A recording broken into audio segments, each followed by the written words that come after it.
Op mijn werkbank staan hier 6 vlinderstoelen. Ontwerp van Arne Jacobsen en gemaakt door Frits Hansen.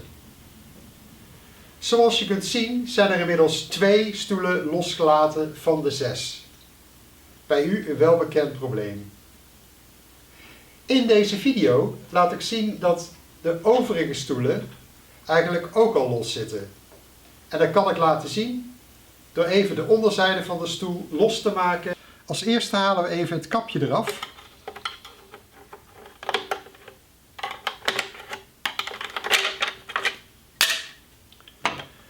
Vervolgens de 3 schroeven.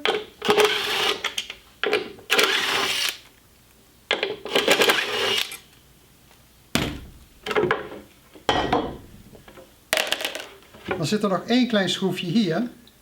En die heeft alleen nog functie om dit plaatje op zijn positie te houden tijdens het verlijmen. Dus die heeft eigenlijk geen constructieve functie.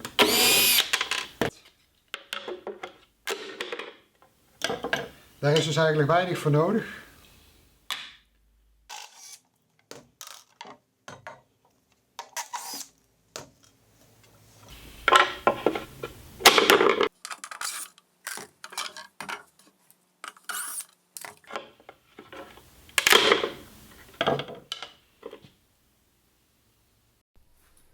En ook bij deze 6 stoelen kun je zien dat de plaatjes al redelijk snel loskomen.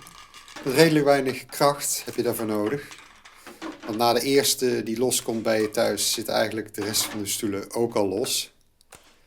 Sommige klanten vinden het logisch om eerst met 1 stoel te beginnen. Niet wetende dat de rest van de stoelen eigenlijk ook al zo los zitten. Vandaar deze illustratie. Na de stoelen dat ze los zitten worden ze schoongemaakt en verlijmd. Deze verlijming wordt 12 uur uitgehard. Daarvoor plaats ik die tijdelijk in een rek zoals deze. Daarna worden de restanten van de lijmresten weggehaald en kan het onderstel van de stoel worden gemonteerd. En zijn de stoelen eigenlijk weer klaar.